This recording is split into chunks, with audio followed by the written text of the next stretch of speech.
Nadia Eka Putri dengan NIM 24010644265 dari kelas 2024C S1 Pendidikan Guru Sekolah Dasar Universitas Negeri Surabaya. Baik anak-anak, hari ini kita akan belajar pendidikan Pancasila, ya benar sekali. Terus topiknya Pancasila dalam kehidupanku.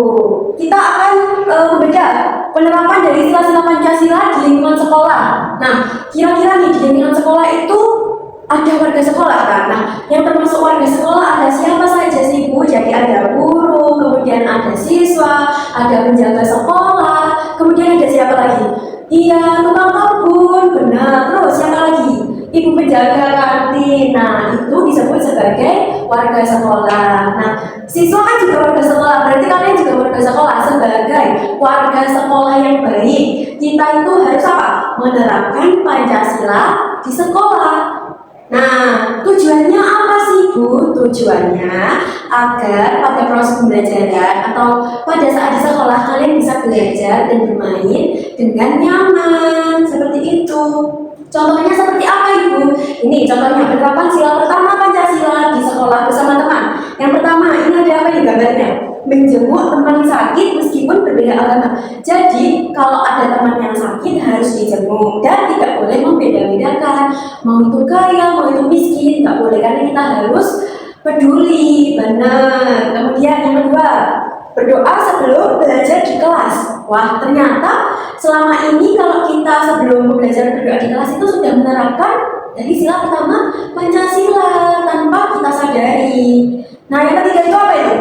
Memberi kesempatan teman beribadah. Nah, contohnya kalau Muslim atau yang Islam, yang agamanya Islam, ibadahnya kemana? Ke masjid, sholat 5 waktu. Kemudian kalau yang Kristen kemana? Ya, benar ke gereja setiap minggu. Kemudian untuk penerapan sila yang kedua, apa ini contohnya ini? Coba dibaca. Menyayangi teman tanpa membedakan. Nah, berarti apa artinya? Harus berteman sama semuanya, tidak boleh bertengkar, tidak boleh beda-bedakan teman. Kalau bahasa Jawanya apa?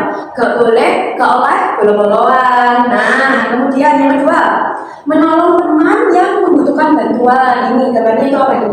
Oh, bantu bawa buku. Misal kalau ada teman yang kesusahan, kita harus menolongnya, dibantu sebisanya. Kayak kemarin Aldo, itu kan Aldo jatuh terus Sasa sama Diva langsung bantu. Nah, berarti itu juga termasuk sudah penerapan sila kedua. Kemudian yang terakhir itu ada apa itu? Antre mengambil makanan dengan tertib. Nah, kalau istirahat waktu di kantin, nah kalau mau jajan, kalau lagi banyak orang, banyak siswa, banyak teman-teman kalian harus antri, tidak boleh apa? Menyerobot. Nah, kemudian selanjutnya untuk penerapan sila yang ketiga, Persatuan Indonesia, yang pertama ada apa ini? Bermain dengan semua teman tanpa memandang perbedaan bahasa, suku, bangsa, dan budaya. Jadi kita tidak boleh membeda-bedakan. Mau dari Jawa, dari Madura, tidak boleh membeda-bedakan. Semuanya teman, harus rukun. Karena itu penerapan sila ketiga Pancasila. Kemudian yang kedua itu apa? Memakai batik produk dalam negeri saat ke sekolah. Nah, kalian kan kalau hari Kamis pakai batik kan. Nah, itu juga termasuk penerapan dari sila ketiga. Kemudian yang ketiga itu apa itu? Membawa bekal makanan tradisional ke sekolah. Nih, ada apa ini? Ada cookies, terus ada onde-onde, terus ada kue lumpur. Gila kan kalian pasti. Nah, selanjutnya penerapan dari sila keempat. Yang pertama apa? Menyampaikan pendapat dalam diskusi dengan santun. Jadi kalau semisal kerja kelompok, terus ibu minta kalian menyampaikan pendapat, ngomongnya harus satu-satu, gak boleh kebarengan. Kalau semua ngomong siapa nanti yang mendengarkan? Jadi harus satu-satu dan diucapkan dengan santun. Artinya apa?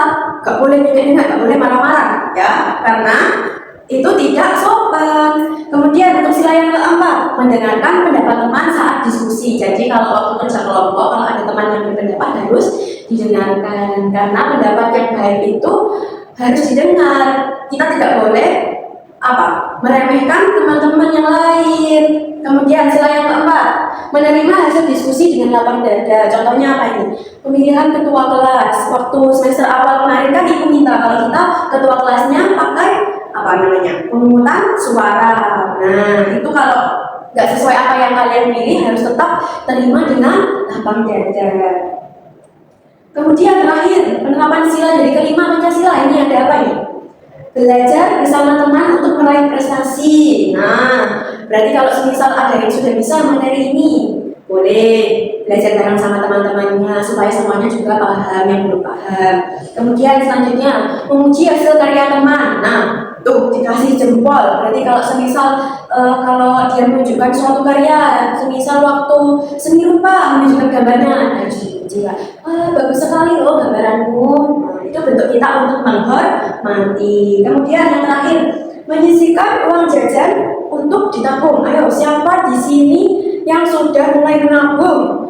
Wah, luar biasa, kelas 5 sudah banyak yang menabung ya. Jadi menabung itu sangat baik ya, karena bisa untuk kalian nanti mau beli apa, beli mainan atau beli barang yang diinginkan, kita harus menabung. Nah, jadi itu tadi anak-anak adalah 5 penerapan kelima dari sila Pancasila. Jadi sila Pancasila itu bukan hanya sekadar dihafal, tetapi juga diterapkan dalam kehidupan sehari-hari. Nah, itu tadi adalah materi untuk hari ini. Bisa dimengerti anak-anak?